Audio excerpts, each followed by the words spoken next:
আমার সাথে রাজ্জাকের মাঝে মাঝে কথা হতো। রাজ্জাক একটা প্রচন্ড চাপের মধ্যে ছিল। আমার ধারণা আইএসএফ এর একটা কাজ না, গোষ্ঠী কন্দলের কাজ।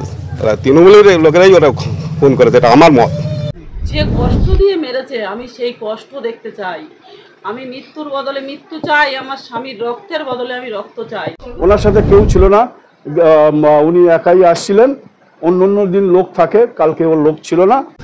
এই মুহূর্তে তৃণমূল কংগ্রেসের নেতা রাজ্জাক খান রীতিমধ্যেই মারা যাওয়ার পরে এই মুহূর্তে একেবারে বিস্ফোরক মন্তব্য করলেন ভাঙড় বিধানসভার তৃণমূল কংগ্রেসের দাপটে নেতা আরাবুল ইসলাম। হ্যাঁ, যে প্রথমে তৃণমূল কংগ্রেসের নেতা রাজ্জাক খান তিনি ছিল আরাবুল ঘনিষ্ঠ, তারপরে শওকত ঘনিষ্ঠ হলেন। আর শওকত ঘনিষ্ঠ হওয়ার পরে তাকে চলে যেতে হয় এই দুনিয়া ছেড়ে। প্রথমে আরাবুল ইসলাম কি বক্তব্য দিয়েছে শোনাবো, এবং রাজ্জাক খানের বড় দাদা রীতিমতো যে অভিযোগটা করেছেন সোশ্যাল মিডিয়ার মাধ্যমে যে আইএসএফের সঙ্গে কোনো শত্রুতা নেই, কোনো দ্বন্দ্ব নেই, তিনি এ মন্তব্য করেছেন যেটা এই তৃণমূল কংগ্রেসের গোষ্ঠীদ্বন্দ্বর শিকার হয়েছেন রাজ্জাক খান। তার বড় দাদা এই অভিযোগটা করছেন। প্রথমে আরাবুল ইসলাম কি বক্তব্য দিয়েছেন শোনাবো আপনাদের। আজকে আমার সব থেকে বেদনা, সব থেকে দুঃখ, আমি কাল রাত থেকে কেঁদেছি। যে রাজ্জাক, সে যার সাথেই যেতে পারে, সে দলের একজন সৈনিক, আজকে সে খুন হয়েছে, নৃশংসভাবে খুন হয়েছে। এই খুন বাংলায় দেখা যায় না। শুনেছি 5টা গুলি করা হয়েছে, তারপরে তার গলা কেটে দেওয়া হয়েছে। আমি তার ফ্যামিলির প্রতি সহানুভূতি জানাই, কিন্তু এই দুর্ভাগ্য আজকে দূর সময়, একটা কঠিন সময় আমি মনে করি যে এই সময়টায় রাজ্জাকের মতন ছেলে খুন হওয়া, পার্টির কাছে আর দুর্ভাগ্য কিছু নেই। কিন্তু আমি বলবো, যারা খুন করেছে, যারা দোষী, তাদের অবিলম্বে অ্যারেস্ট করে দৃষ্টান্তমূলক শাস্তির দাবি করছি আমি প্রশাসনের কাছে। কলকাতা পুলিশ যথেষ্টভাবে তারা তাদের মতো কায়দায় যদি করে, আমি পুলিশকে ধন্যবাদ জানাবো। কেন যে যদি তারা সঠিকভাবে কাজ করে, তাহলে দেখবে যারাই করেছে, যত বড় তারা যদি কবরের মধ্যেও লুকিয়ে থাকে, কলকাতা পুলিশ মনে করলে তাদের কবর থেকে বের করতে পারে।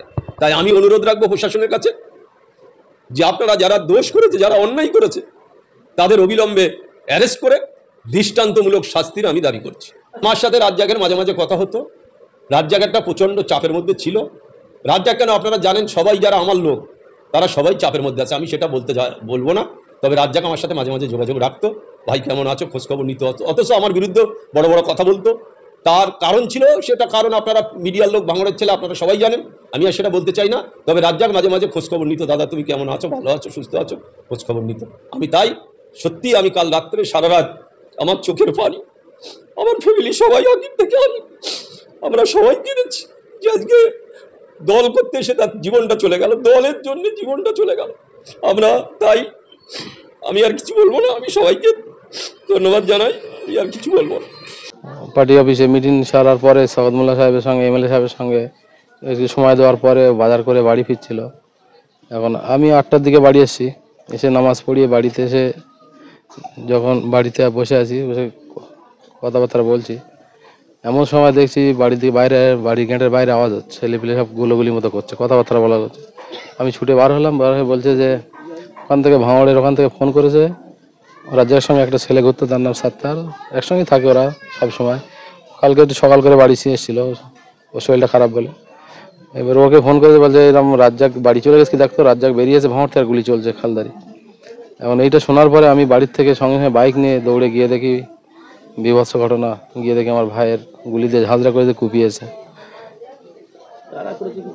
কারা করেছে আমরা তো স্পটে ছিলাম না, আমরা দেখতেও পাইনি, আমরা দেখিও নি। তো ওর পিছনে দুজনা ছিল বাইকে, একই বাইকে আরও দুজন ছিল সঙ্গে। তারা আমাদের গ্রামের নিরীহ ছেলে, তাদের কোনো দোষ নেই।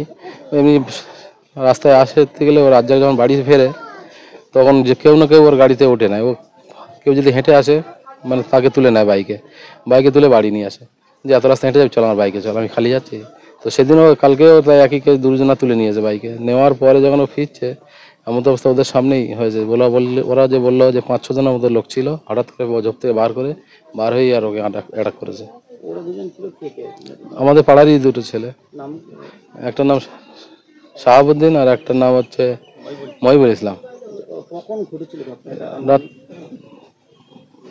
9টা, 9:30 পর থেকে 9:45-10টার মধ্যেই। 9:30 পর থেকে 10:30টার মধ্যে এই টাইমটার মধ্যে হয়েছে। কোনো শত্রুতা ছিল আপনার? শত্রুতা তো তেমন এমন কোনো শত্রু নয় যে ওকে মার্ডার হতে হবে, কেন আমাদের গ্রামের রাজনীতিটা সম্পূর্ণ অন্যরকম ছিল। অন্যান্য বুথে ঝামেলা হয়েছে, অনেক সিপিএম আইএসএফ বা অন্যান্য পার্টির সঙ্গে ঝুট ঝামেলা হতো, কিন্তু আমাদের বুথে হতো না। আমাদের বুথে শান্তিপ্রিয়, সবাই শান্তিপূর্ণ মানুষ, কিন্তু এরকম একটা দুর্ঘটনা ঘটবে আমরা স্বপ্নেও ভাবতে পারিনি। আপনার ভাইকে কেন মারলো বলে মনে হচ্ছে আপনার? এখন কি ওর মারলো সেটা তো আমরা কিছু বুঝতে পারছি না এখনো, কি কারণে মারলো, কেন মারলো সেটা আমরা কিছু বুঝতে পারছি না। আপনি এখন কি চাইছেন? আমরা এখন চাইছি যে প্রশাসনের কাছে এটাই দরখাস্ত যে যারা প্রকৃত দোষী তাদের খুঁজে বার করে চিহ্নিত করে তাদের কঠিন থেকে কঠিন শাস্তি হোক, এটাই আমরা চাই। আর কি বলবো। মোহাম্মদ আইয়ুব খান। আপনি বড় ভাই? আমি সেজো ভাই, আমরা সাথে ভাই মোট। আপনার ভাই কি করছে? ভাই একটু ব্যবসা বাণিজ্য ছিল, তারপরেও রাজনীতি করতো। ভাঙড়ের চালতেপাড়া অঞ্চলের দায়িত্ব ওই ছিল, ভাঙড়ের সমস্ত দায়িত্ব ওই করতো তৃণমূলের। কটা ছেলে মেয়ে? একটা ছেলে একটা মেয়ে।